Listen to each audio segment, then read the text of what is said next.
What if Thor Love and Thunder was secretly a masterpiece and we all completely missed the point?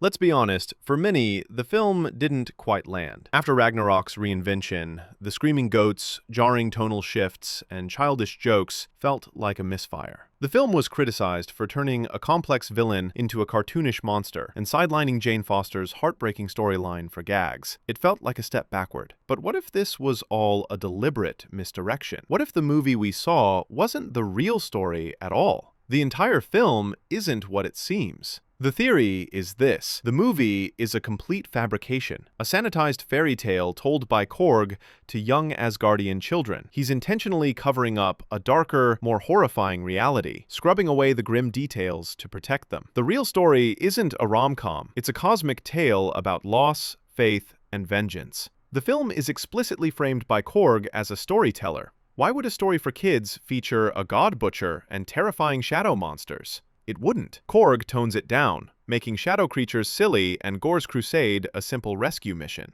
This explains the goofy, inconsistent tone. In the comics, Gore's family perishes despite his prayers to uncaring gods. This fuels a millennia-long, nihilistic rampage. Armed with the Necrosword, he doesn't just defeat gods, he imprisons, torments, and forces them to build a universe-ending weapon to wipe out all deities across time. His story is a chilling epic about faith and mortality. The film reduces his motivation and makes his methods far less terrifying, a classic sign of a narrator watering down a grim reality for kids. The most compelling evidence? Director Taika Waititi has done this before. It's his signature style. His Oscar-winning film Jojo Rabbit tackles the heavy themes of a major historical conflict through the innocent, humorous eyes of a child. He uses a child's worldview not to make light of tragedy, but to make its eventual intrusion more impactful. He is a master of filtering darkness through childlike whimsy, and it's likely he's using the same technique here.